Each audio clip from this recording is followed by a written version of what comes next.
Most developers run MongoDB in development with no users set up at all, and that's a real security hole. Here's how to fix it.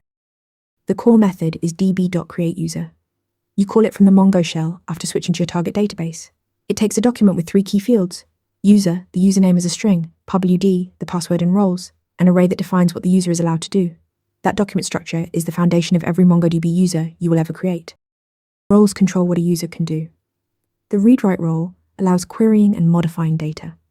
Perfect for application users. The dbAdmin role handles indexing and schema operations. The read role is read-only, useful for analytics dashboards.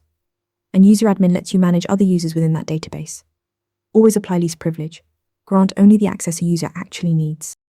Before calling createUser, switch to the right database. MongoDB stores your credentials in whichever database you are connected to when you run the command. That becomes the authentication database. Admin users belong in the admin database.